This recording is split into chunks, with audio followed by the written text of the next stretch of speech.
En la unidad número 3 vamos a hablar del tema que hace referencia a la reanimación y al tipo de anestesia que se utiliza en pacientes que tienen una quemadura de baja complejidad, de mediana y aquellos pacientes que son grandes quemados. Para comenzar con la unidad vamos a hacer la pregunta de qué son las quemaduras, qué es una quemadura. Seguramente la mayoría ha vivido alguna situación en donde ha experimentado quemarse, ya sea con el vapor de una olla, de una tetera, algún caño de escape de alguna moto, un cigarrillo. Sí, la mayoría debe haber tenido alguna experiencia o vivencia.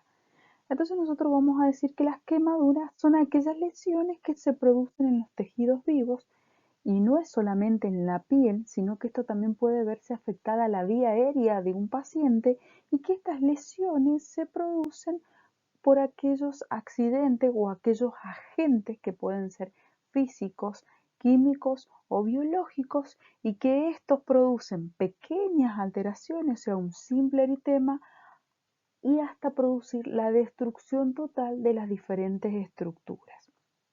Las quemaduras se van a clasificar según el mecanismo, que este puede ser por agentes térmicos o agentes químicos, según la profundidad, que esto nos va a dar el tipo y el grado de quemadura, según la extensión del área afectada y según la localización. Estas dos últimas son muy importantes porque nos va a dar un indicio de que el paciente puede tener afectada o quemada la vía aérea. Según el mecanismo, dijimos que podían ser agentes térmicos o agentes químicos. Dentro de los agentes térmicos entran todos aquellos tipos de sustancias o de elementos que hacen algún contacto con la piel, con la mucosa, con la vía aérea de una persona. Y acá entra todo lo que es el hielo seco, líquidos como la leche, el agua, el aceite caliente, vapores, el fuego directo o indirecto, ¿sí? El alto voltaje o el bajo voltaje también produce algún tipo de quemadura y la que hemos experimentado la mayoría, una quemadura por efecto de estar bajo el sol. Según los agentes químicos, acá tienen más que ver con productos que son del orden de la limpieza o de elementos que se utilizan en los laboratorios, sobre todo. Por ahí se producen unas mezclas que lo que hace es que se produzca, por las diferentes inhalaciones, se produzca algún tipo de quemadura, sobre todo en la vía aérea. Según la profundidad, acá vamos a ver que las quemaduras se clasifican desde primer grado a tercer grado y que el del segundo grado se va a clasificar si es superficial o profunda y que después también tenemos otro tipo de clasificación si la quemadura es A, si una quemadura es del tipo ABA, si una quemadura es ABB y si es del tipo B. Vamos a ver que la del primer grado es aquella que se relaciona con una quemadura tipo A y que generalmente no necesita un injerto la persona y que sana espontáneamente en aproximadamente 7 días. ¿Sí? Esta es la que sufrimos la mayoría cuando nos quemamos con algún elemento. Después pasamos a las quemaduras de segundo grado superficial. Tienen que ver con aquellas quemaduras que son del tipo ABA, que ya es más dérmica superficial y que ésta tendría que hacer una epidermización espontánea en 15 días sin dejar algún tipo de secuela. Después tenemos la de segundo grado, que ya es más profundo. Acá ya hablamos de una quemadura del tipo ABB, ya es un adérmico profundo, y que acá generalmente termina con algún injertito el paciente, entra al quirófano y que éste deja algún tipo de secuelas que pueden ser estéticas o funcionales. Y por último hablamos de las quemaduras de tercer grado o del tipo B, que acá generalmente los pacientes, la mayoría entra a quirófano y que requiere del tipo de la cirugía de la intervención que se llama escarectomía y que se hacen injertos o que se hace algún tipo de colgajo.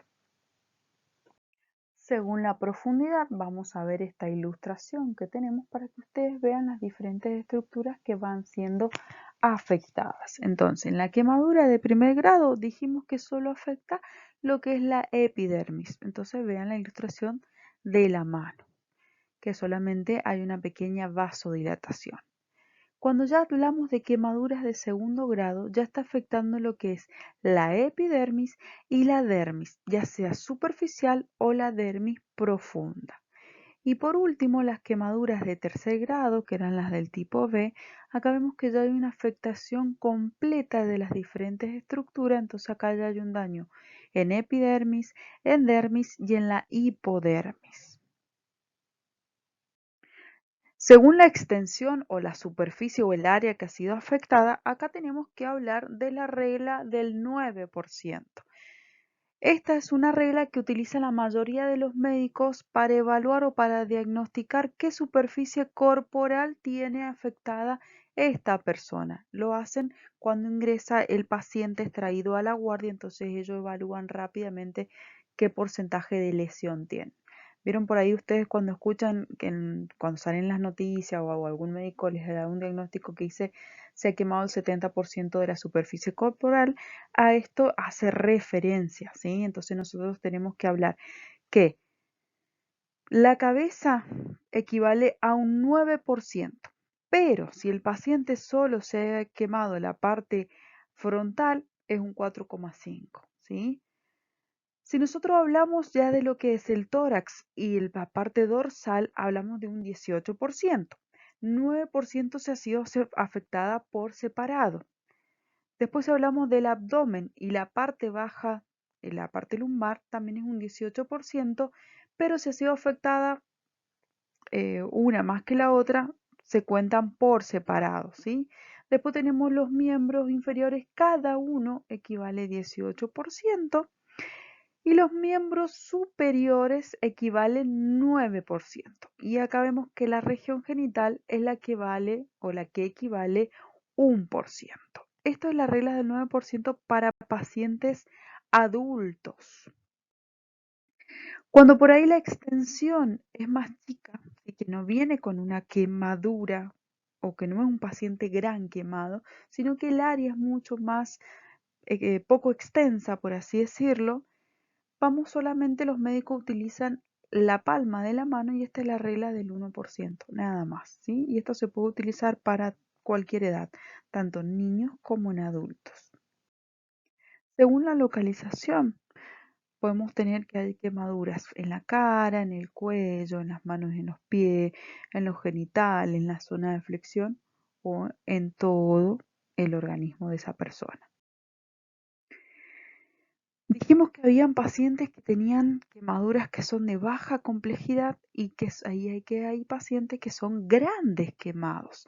Entonces, para diagnosticar un paciente gran quemado, generalmente es aquel que ya tiene más del 70% de quemaduras del tipo B en su organismo, pero acá vamos a ver que este paciente gran quemado se incluye en cualquiera de las siguientes categorías. Cuando su quemadura tiene un índice de gravedad mayor a 70 puntos o que tenga quemaduras del tipo AB o B mayor al 20% de su superficie corporal, que sean pacientes mayores de 65 años con algún tipo de quemadura AB o B, pacientes que tengan alguna quemadura o algún indicio de que ha tenido o de que exista una quemadura del tipo respiratoria porque ha inhalado humo, pacientes que vengan con algún tipo de lesión producto de una quemadura eléctrica, pacientes politraumatizados y quemados con algún tipo de patología y que tengan alguna patología grave afectada o asociada.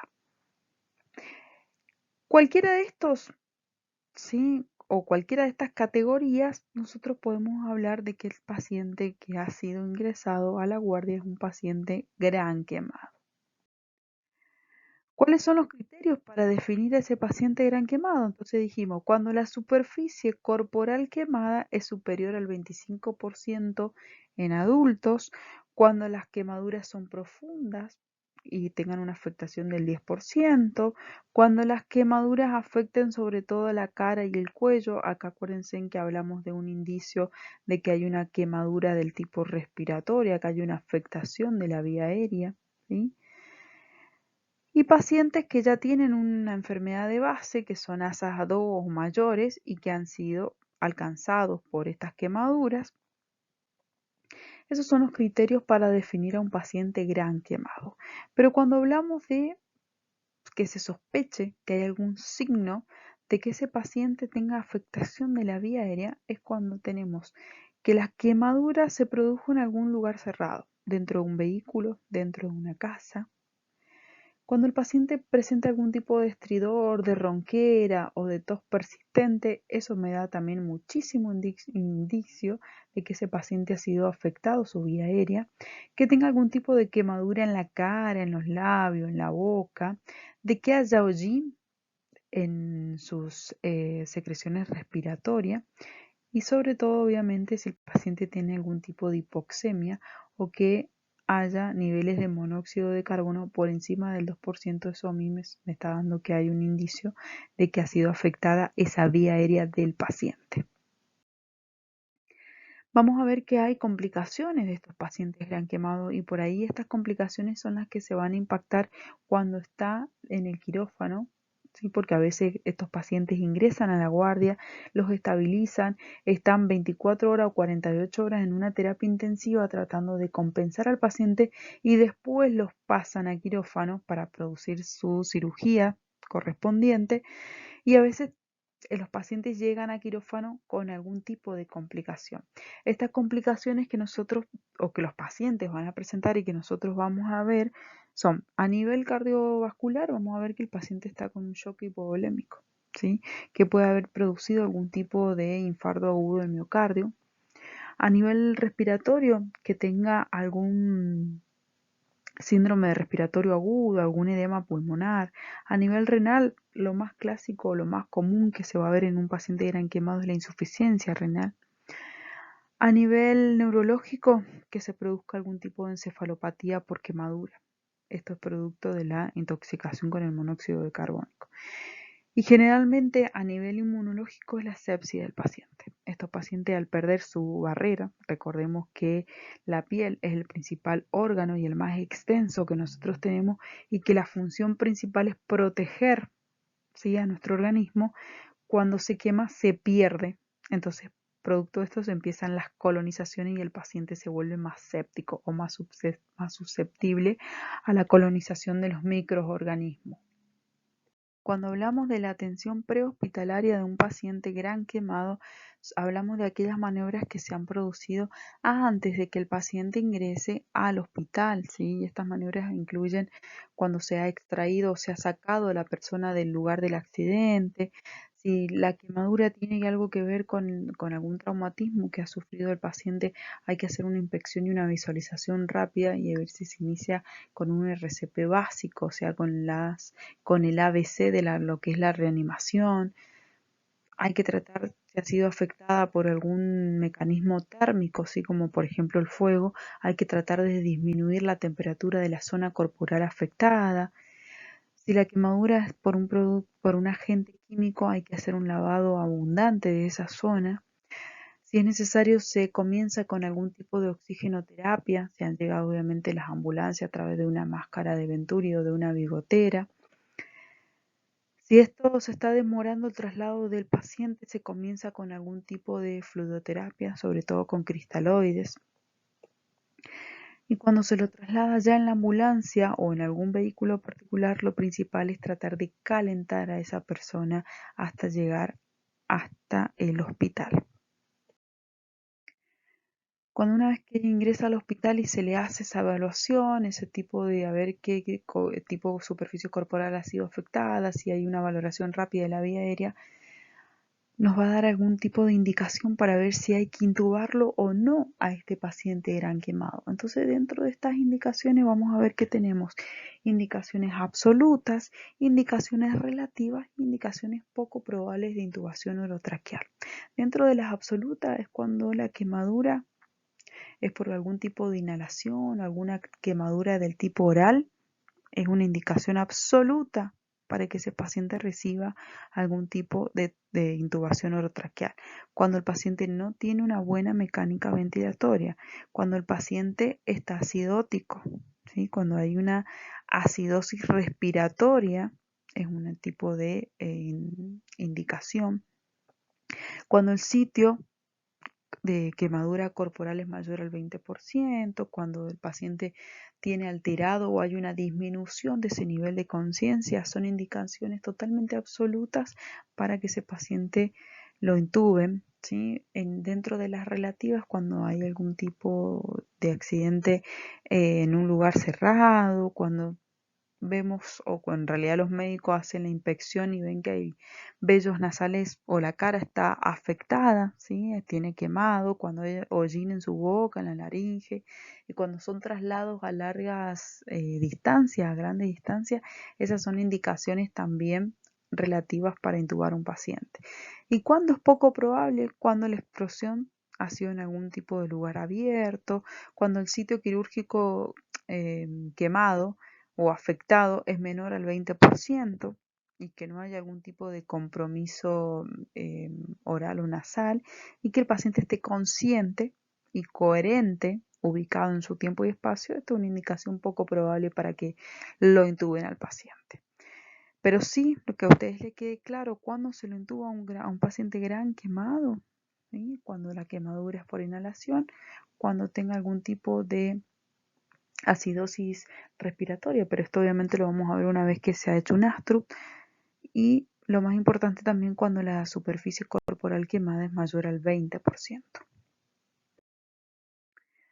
¿Qué se le hace a ese paciente según el manejo de la analgesia? ¿Sí? Porque como yo les decía recién, hay pacientes que ingresan, que son grandes quemados, que ya vienen algunos conscientes y otros inconscientes, y que permanecen por lo menos 24 horas en la terapia intensiva para un mejor control de ese paciente o una mayor estabilización antes de la cirugía. Entonces, pero a esos pacientes les está doliendo ese tipo de afectación, ese tipo de quemadura. Entonces acá vamos a ver cómo se va manejando la analgesia, porque por ahí muchas veces el terapista hace llamar a los médicos anestesiólogos para que ayuden en este manejo del dolor. Entonces vamos a ver, si ese paciente le duele por la quemadura en sí, vamos a ver que ya es un dolor de fondo, ¿sí? Es un dolor que ya lo tiene incorporado ese paciente. Entonces, ¿qué tenemos que hacer acá? Los opioides. Van a ver ustedes que los pacientes ya vienen o van a ingresar a quirófano ya con las bombas infusoras. ¿Sí? ¿Se acuerdan cuando hablábamos el año pasado en técnicas 1 de las bombas del TCI, de las bombas volumétricas? Bueno, dentro de esas bombas infusoras hay un cóctel de medicamentos que tiene que ver con opioides, más los AINES, más los antidepresivos, antipilépticos, ansiolíticos. Todo ese tipo de cóctel se pasa a través de una perfusión continua y se le va dando pequeñas dosis al paciente para tratar de tener analgesia en ese dolor producto de la quemadura. Pero cuando este paciente hay que movilizarlo, ya sea para trasladarlo, para hacer algún tipo de diagnóstico o para ser intervenido quirúrgicamente, o simplemente el hecho porque le van a cambiar las sábanas o le van a hacer una nueva curación, a este paciente le duele ese tipo de movilización. Entonces acá hay que tratar no solamente el dolor de fondo, sino el dolor agudo también de ese paciente. Y ese dolor agudo va a ser mucho mayor que este dolor que tiene el paciente producto de la quemadura.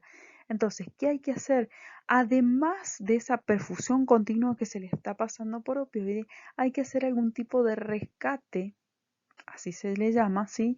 Administrando en bolo, o sea, por la guía de suero, a través de una jeringa, se le inyecta algún tipo de opioide como desde el orden de la morfina o algún tipo de fentanilo o puede ser la ketamina también.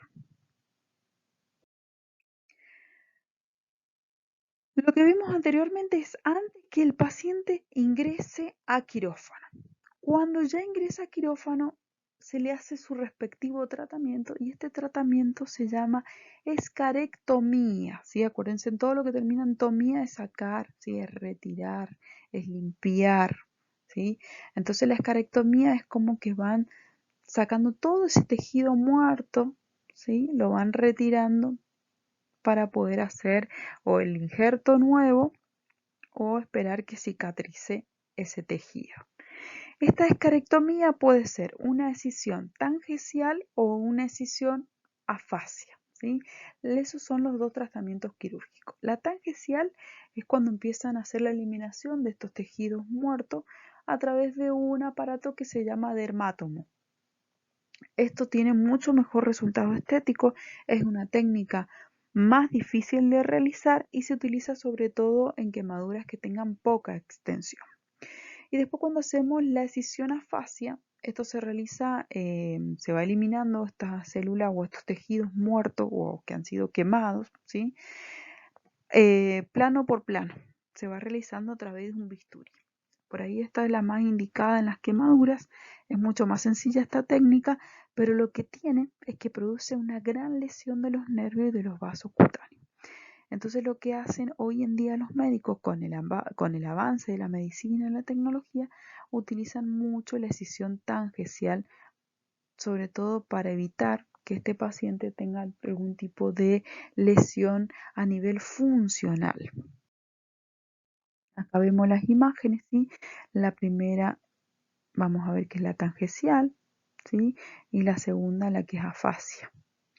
Acá vemos cómo va utilizando un bisturí, ¿sí? A través de un dermátomo, va sacando las diferentes capas o las diferentes estructuras que han sido dañadas, y en la segunda es la que se utiliza la apertura, ¿sí? A través de un bisturí de los diferentes planos de la piel.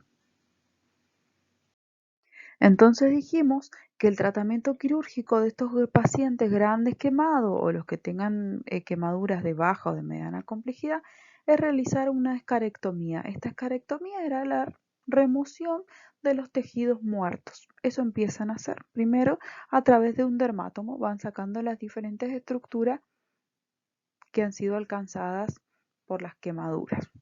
Después van haciendo un desbridamiento y van retirando este tejido necrótico.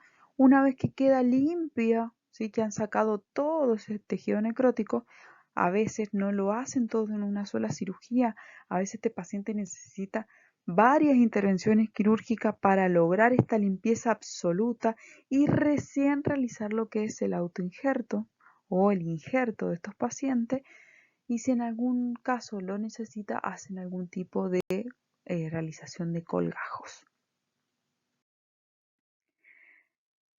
Ahora vamos a lo que realmente nos interesa, por así decirlo. ¿Cómo actuamos nosotros frente a los pacientes que son grandes quemados? ¿Cuáles son los puntos más importantes a tener en cuenta? A la hora de realizar la visita preanestésica o la evaluación preoperatoria, si el paciente está consciente, obviamente que vamos a interrogarlo al paciente directamente. Pero en el caso y en la mayoría de las veces los pacientes llegan inconscientes, estamos hablando de los grandes quemados, el interrogatorio se lo tratamos de hacer a un familiar, algún amigo, algún apoderado y tratar de recaudar la mayor parte posible de los datos de esta visita preanestésica. Estos datos incluyen qué antecedentes médicos y anestésicos ha tenido esa persona. Ya vimos nosotros en fundamento de anestesia qué datos tenemos que recaudar en una visita preanestésica, ¿sí? Estos datos incluyen antecedentes cardiovasculares, antecedentes respiratorios, antecedentes toxicológicos, antecedentes neurológicos, ¿sí? ¿Qué porcentaje del sitio quirúrgico o del sitio corporal quemado tiene ese paciente? ¿Sí? Si el paciente ha tenido una quemadura del tipo eléctrica, hacer una interconsulta con cardiología para que nos pidan un ecocardiograma y una ecocardiografía para evaluar esa actividad o esa función cardiológica del paciente. Si se produce algún tipo de afectación o si hay algún tipo de lesión de vía aérea, sospechar una intubación dificultosa y si es necesario y si el paciente no está intubado, armar un plan de intubación dificultosa, ¿sí? Pero acá lo ponemos entre paréntesis, generalmente si los pacientes ya están en terapia intensiva, ya están intubados, ¿sí? Entonces esto estaría como descartado si el paciente ya viene de terapia, pero muchas veces los van a llamar desde la guardia para intubar a los pacientes grandes quemados. Entonces cuando tengan algún tipo de esta situación que se les presente, siempre recuerden que los pacientes grandes quemados hay que valorar o hay que plantear un plan de intubación dificultosa. ¿Qué vamos a evaluar también? ¿Qué puntos de acceso tanto arterial como venoso tiene este paciente? Porque a veces nos vamos a encontrar que hay pacientes que, bueno, que tenemos alguno de los dos miembros superiores disponibles para hacer una venopunción, pero a veces estos pacientes están, porque son grandes quemados, están con toda su superficie corporal quemada y no tenemos un fácil acceso, ¿sí? Entonces también tenemos que evaluar si van a hacer la escarectomía de uno de los miembros, ¿de dónde van a sacar el injerto? O sea, ¿de dónde van a retirar piel nueva? Entonces, por ahí, estos tipos de accesos venosos a nosotros se nos dificultan muchísimo en estos pacientes quemados. Entonces, también hay que ver si están en terapia intensiva, una vía venosa central seguramente la tienen, entonces al quirófano ingresan con una vía central, pero nosotros tenemos y debemos buscarle en quirófano una vía periférica a ese paciente y de un buen calibre, ¿sí? Un 16 en lo posible. No les digo 14 porque a veces estos pacientes están tan edematizados y un 14 sería como muy ambicioso para poner en este tipo de paciente. A veces estamos entre la disyuntiva o el debate si colocamos un 18 o un 16 en estos pacientes, pero siempre tenemos que tener una vía periférica para poder transfundir a este paciente en el caso de que sea necesario. Dentro de la analítica, ¿qué se va a evaluar? ¿Cómo está el hematocrito? Generalmente a veces este hematocrito está alterado porque ese paciente ya está con una fluidoterapia efectiva. Entonces, por ahí está más dado por la fluidoterapia que el valor real del hematocrito. ¿Cómo es el ionograma? Yo les había hablado que los pacientes grandes quemados, su alteración a nivel renal es que hacen una insuficiencia renal. Entonces, ver y evaluar que no se los sobrecargue con algún tipo de fluidoterapia liberal, ¿sí? Acá ya hablamos de una fluidoterapia restrictiva o algún tipo de guiada por objetivos. Y dentro de la gasometría sanguínea arterial, o sea, del ASTRUP, valorar ese intercambio gaseoso, ver si ese paciente no está o si sigue en la presencia de una acidosis respiratoria, tratar de evaluar cómo está ese paciente y si hay algún parámetro que hay que corregir. Generalmente a algunos de los pacientes se los somete a algún tipo de reclutamiento pulmonar, que eso lo vamos a ver en las próximas unidades cuando hablemos de reclutamiento pulmonar, ahí van a entender a qué estoy haciendo referencia. Una vez que se hizo la visita preanestésica e ingresan los pacientes a quirófano, ya dijimos que la venopunción o la venoclisis se nos complica. Y hay otra cosa que también se nos complica muchísimo en los grandes quemados, es la monitorización. A veces vamos a tener pacientes que los monitorizamos de maravilla con todos los parámetros, pero a veces vamos a tener pacientes que solamente la monitorización que tenemos es la capnografía, nada más, porque la capnografía recuerden que es un valor o un parámetro que se ve generalmente en los monitores cuando el paciente está con una anestesia general, entonces no necesita que sí o sí esté incorporado o que esté en contacto con el paciente, ¿sí? A través del tubo endotraqueal y con la rama o con la pieza NI del paciente se va valorando lo que es la capnografía. Y los otros parámetros o los otros signos vitales los tenemos que hacer por la clínica, ¿sí? Tenemos que ir evaluando cómo están las mucosas de ese paciente, tratar de localizar, tratar de sentir el pulso de ese paciente para ver más o menos qué frecuencia cardíaca tiene, qué tensión arterial, ¿sí? Pero si lo podemos hacer un control de un electrocardiograma, colocar un oxímetro de pulso. A veces el oxímetro de pulso puede ir colocado o en los dedos de la mano, en los dedos de los pies, en la oreja, ¿sí? En la nariz. Muchas veces tratamos de darle o encontrarle la vuelta para tratar de hacer la monitorización en estos pacientes grandes quemados. Por ahí también, lo que sí también viene canalizado estos pacientes a través de un acceso arterial, generalmente la femoral traen canalizado, entonces ya con ese tipo de acceso arterial nosotros vamos a tener un indicio de la tensión arterial invasiva. Entonces la tensión arterial no invasiva la descartamos porque ya tenemos una medición de ese parámetro, ¿sí? Y a través de la vía central lo que nosotros vamos a monitorizar es la presión venosa central, ¿sí? La temperatura en estos pacientes es muy importante controlarla, ¿sí? Cuando ingresan se les coloca el termómetro y generalmente a estos pacientes, para que no pierdan calor, entre la camilla y, o sea, la camilla donde lo van a operar y una sábana, se coloca un colchón térmico, ¿sí? Como para que ustedes se den ideas, como esos colchones inflables, pero está ventilado con calor, ¿sí? Entonces se lo va manteniendo la temperatura corporal ese paciente para que no entre en una hipotermia, porque hay que tener muchísimo cuidado con la hipotermia en estos pacientes. Y hay que hacer una buena monitorización de lo que es el control del hematocrito, del estado ácido-base, del estado del ionograma de ese paciente. Hay que hacer una buena monitorización. Entonces, saber y no alterarse o tener en cuenta que a veces en los pacientes grandes quemados no vamos a poder monitorizarlo completamente, ¿sí? Nos tenemos que adaptar a cada paciente que ingrese, ¿sí? Si el paciente podemos, colocamos algún oxímetro de pulso. Si podemos, ya dijimos que la tensión arterial invasiva la vamos a tener en la mayoría de los pacientes. Si podemos, colocamos el electrocardiograma, ¿sí? Y la capnografía, obviamente, que la vamos a tener porque eso ya es un parámetro más ventilatorio, ¿sí?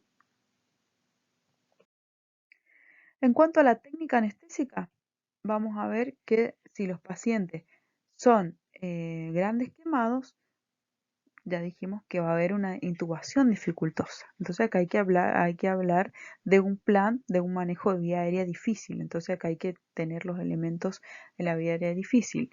Laringoscopio con dos ramas diferentes, videolaringo, fibrobroncoscopio, IA de Eichmann, mandriles, tubos de diferentes tamaños, cánulas orofaringeas, algún tipo de máscara laringia, aunque estaría contraindicada en estos pacientes, pero los elementos de vía aérea para asegurar la ventilación entraría una mascarita laringe.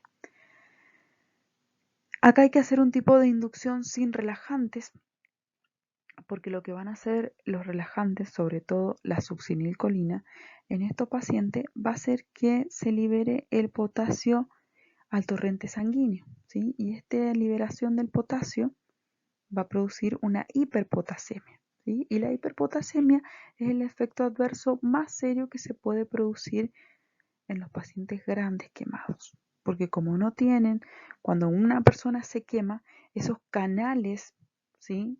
De los receptores de la acetilcolina se vuelven inmaduros, vuelven como a la forma fetal, ¿sí? Entonces lo que hacen estos canales siempre están como abiertos, entonces esto van a permitir que salga el potasio del músculo y esto va a penetrar en el torrente sanguíneo y es por eso que se produce la hiperpotasemia, ¿sí? Por eso es que generalmente no se utilizan relajantes musculares, mucho menos la succinilcolina en pacientes grandes quemados. Si se hace una técnica balanceada, como acabo de decir, evita la succinilcolina por la hiperpotasemia. Los requerimientos vamos a ver que de los relajantes musculares no despolarizantes van a estar aumentados de 5 a 7 veces más que lo que tiene un paciente normal. Esto acuérdense que es por lo que yo acabo de decir de los receptores que están inmaduros, ¿sí?